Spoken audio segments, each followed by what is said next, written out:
I want us to look at the absorption spectrum of photosynthetic pigments and also the action spectrum. Now, when we talk about the absorption spectrum, we are looking at how the different wavelengths of light are absorbed by different pigments.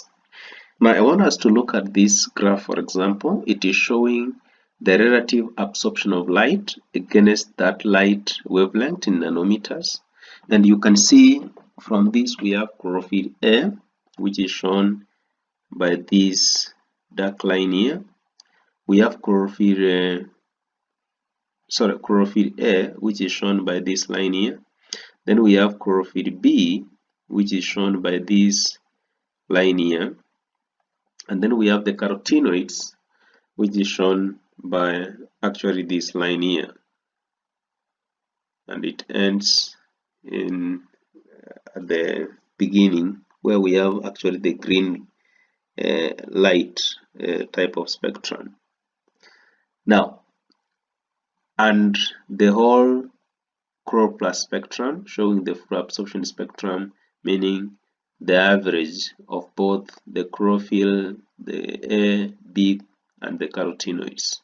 Now, when you look at this, you realize that they have high peaks at this point, that's the highest peaks at this point, and also high peaks at this point.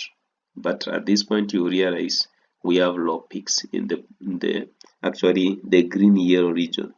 In the red region, you see we have high peaks, and we have in the violet blue region we have also high peaks, but we have the highest peaks actually in this violet blue region than the red region.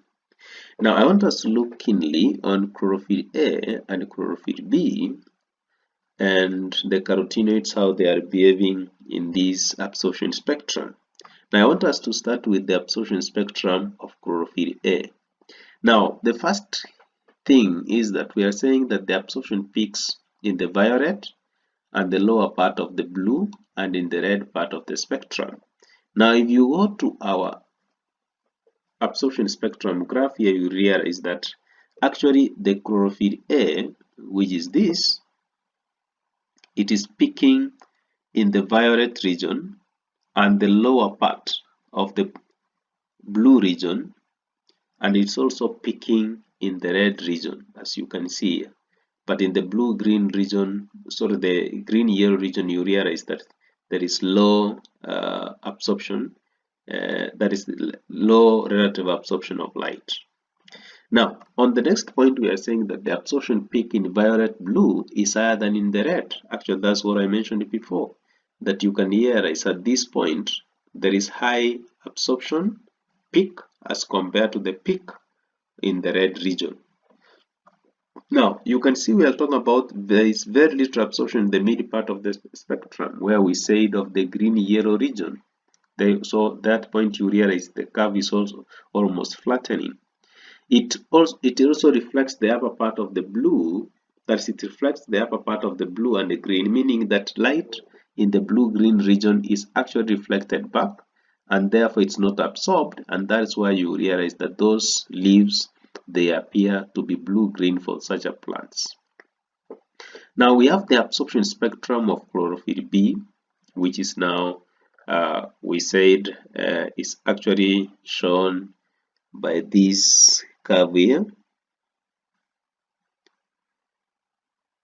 Now I want you to see that it is peaking in the upper part of the blue region, and it's also peaking in the part that is the lower part of the red region, where we have some part of yellow. Now let's see the description here. Now the absorption peaks are in the violet blue and the red region, which is true, and the absorption peak is highest in the violet blue region, which I mentioned earlier, that we have the highest peaks in all those photosynthetic pigments in actually the violet blue region, and low peaks in the red region, but the lowest now we have in the middle part, that is the middle part where we have the green yellow visible light spectrum. Now It equally reflects light in the green and partly the yellow region, and therefore you will realize this yellow-green in color. Now, when you look at this spectrum here, you realize that is the graph here. You realize that at the central part, less light is absorbed, and that's why most leaves appear green, because the light, the green yellow, that is the green yellow, or we can say the green color is usually reflected, and that's why most leaves are green in color. Now, I want us to look at the importance of those two absorption peaks. Where should we have a peak? And that is the highest peak in the violet blue region and equal in the red region. Now, it means that the light is absorbed in those two sections when the light energy is low, and when the wavelength of light is high, and when it's low, it's always absorbed. Now, let's look at this. We have the advantages of having two absorption peaks in chlorophyll A and B, and this one is because there is more photosynthesis that is taking place, and the photosynthesis is actually continuous. What does that mean? It means that even if we have low wavelengths of light, still photosynthesis will continue taking place despite those low wavelengths. Even when we have high wavelengths, still photosynthesis can take place. Unlike in a case where we had only one peak, meaning that is the point where photosynthesis can take place. So it means if you have light of a lower wavelength, then photosynthesis cannot take place. Now, another question that you can get there is that, do the carotenoids have any role in photosynthesis? Definitely yes. We said these are the accessory pigments, and their role is to absorb that light energy and actually pass it to the primary pigments in form of electrons, so that to increase the rate of photosynthesis. And that is why I'm saying here that carotenoids are accessory pigments, that is, they make the light harvesting center, so they absorb or access the light energy in the green part of the spectrum where chlorophylls cannot absorb light, and they pass it in form of electrons to the chlorophylls, that is the primary pigments, to increase the rate of photosynthesis.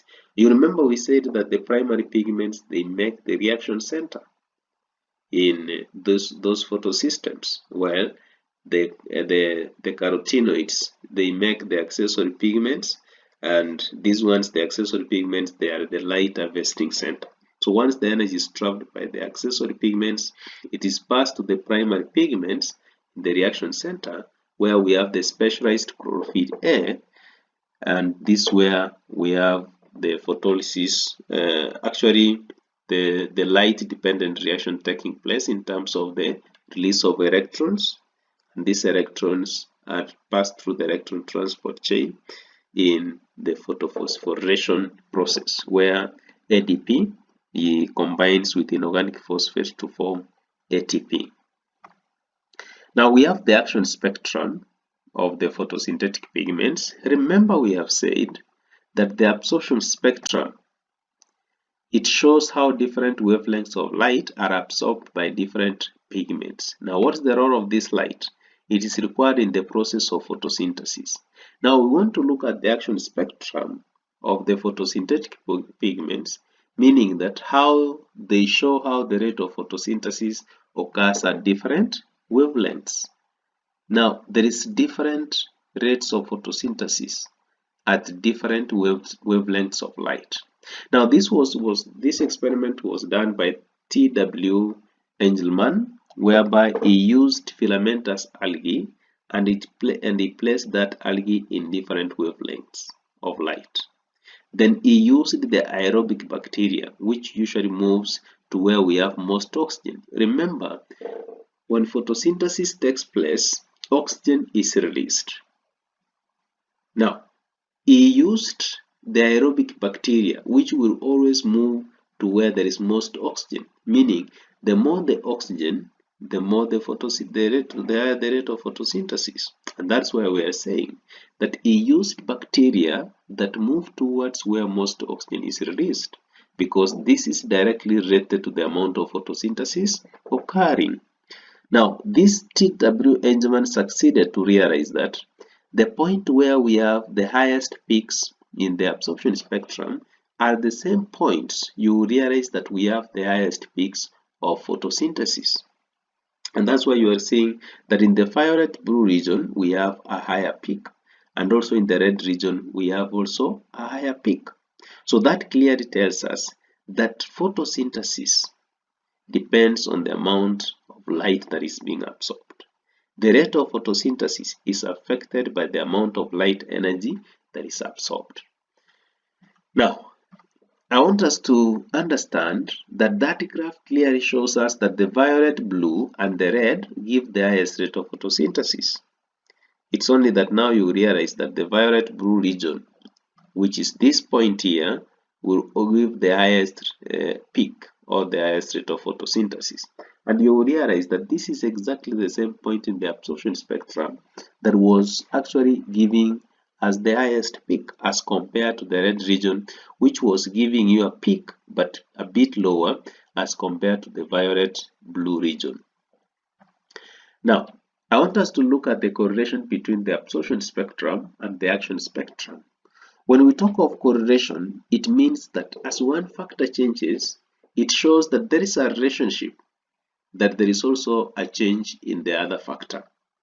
Now, correlation is not link, it's not a causal link, meaning that when we look at this absorption spectrum and the action spectrum, you realize that both of them, although there is an increase in the rate of photosynthesis depending on the amount of light that is being absorbed on the absorption spectrum, you realize in some cases, for example, in this case here, you realize that the action spectrum is higher than the absorption spectrum, which clearly tells us that here the rate of photosynthesis is higher than the amount of light that is being absorbed.